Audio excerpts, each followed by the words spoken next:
KPK hari ini menjadwalkan pemeriksaan terhadap Gubernur Papua Lukas NMB. Namun Lukas NMB tidak hadir karena mengaku sakit.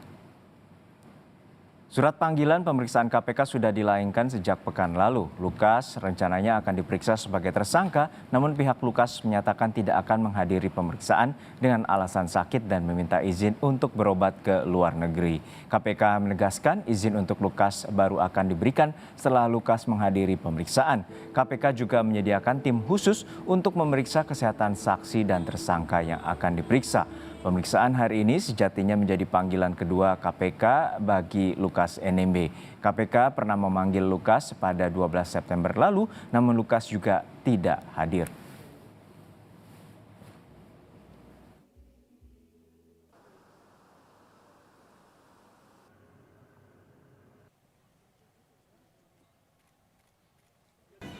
Terkait permohonan dari penasihat hukum dimaksud, tentu perlu kami sampaikan proses penyidikan yang dilakukan oleh KPK menjunjung tinggi azas praduga tak bersalah dan hak asasi manusia. Karena kami paham bahwa kesehatan merupakan salah satu hak dasar dari manusia. Oleh karena itu, seharusnya permohonan dimaksud juga disertai dengan dokumen resmi kesehatan dari tersangka, yang kemudian akan kami lakukan analisis terhadap alasan ketidakhadiran dari tersangka dimaksud. Adapun permohonan untuk berobat ke Singapura, tentu kami juga telah memiliki tim medis khusus terkait dengan pemeriksaan para saksi maupun tersangka yang dipanggil oleh KPK. Oleh karena itu kami pertimbangkan permohonan dimaksud setelah nanti dilakukan pemeriksaan oleh tim medis KPK di Jakarta. Pemeriksaan Gubernur Papua Lukas NMB dijadwalkan hari ini, namun Lukas tidak hadir karena mengaku sakit. Lalu apa langkah KPK selanjutnya? Kita tanyakan langsung pada jurnalis Kompas TV Renata Panggalo di Gedung KPK Jakarta. Renata, selain mengaku sakit, Lukas NMB juga meminta agar diizinkan untuk berobat ke luar negeri. Lalu apa saja hal yang akan menjadi pertimbangan KPK untuk mengizinkan Lukas bila jadi untuk berobat di luar negeri? Ya, selamat siang Juno dan juga saudara. Apa yang kemudian menjadi pertimbangan dari KPK untuk mengizinkan Lukas NMB untuk kemudian berobat di Singapura ini, setidaknya Lukas NMB harus memenuhi panggilan dari KPK terlebih dahulu, datang ke gedung KPK untuk menjalani pemeriksaan. Ini yang harus dilakukan Lukas NMB untuk kemudian selanjutnya akan diperiksa oleh tim medis KPK yang memang bisa ditugaskan untuk memeriksa baik itu tersangka ataupun saksi. Sehingga memang kedatangan ataupun kehadiran dari Lukas NMB ini yang merupakan ditunggu-tunggu oleh pihak KPK. Kalau dari informasi terakhir yang kami dapatkan dari pengacara ataupun kuasa hukum dari Lukas NMB ini, memang Lukas NMB sampai sekarang kondisinya masih sakit. Ini yang menjadi alasan mengapa kemudian Lukas NMB tidak dapat menghadiri pemanggilan kedua pada hari ini. Dan juga rencananya kuasa hukum akan melakukan konferensi pers pada hari ini sekitar pukul 11.30, dan di sanalah nantinya kuasa hukum akan menjelaskan lebih lanjut lagi terkait dengan kondisi kesehatan dari Lukas NMB.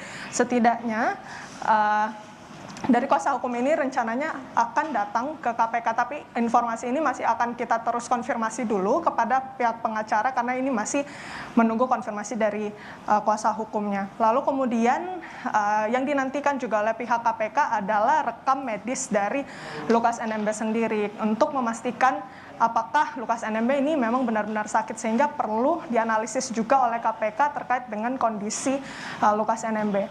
Juno. Ya, Renata, yang menjadi sorotan juga adalah KPK akan membuka opsi untuk jemput paksa terhadap Lukas NMB. Lalu situasi seperti apa yang bisa membuat KPK melakukan opsi jemput paksa kepada Lukas NMB yang saat ini menjadi tersangka? Ya, Juno dan juga saudara, tentu dari KPK juga ini masih mempertimbangkan apakah nantinya akan dilakukan penjemputan paksa dari Lukas NMB di Jayapura. Kalau kita lihat kondisi terkini dari Jayapura ini sendiri memang belum kondusif untuk dilakukan penjemputan paksa karena masih adanya simpatisan yang berjaga di sekitar kediaman dari Lukas NMB.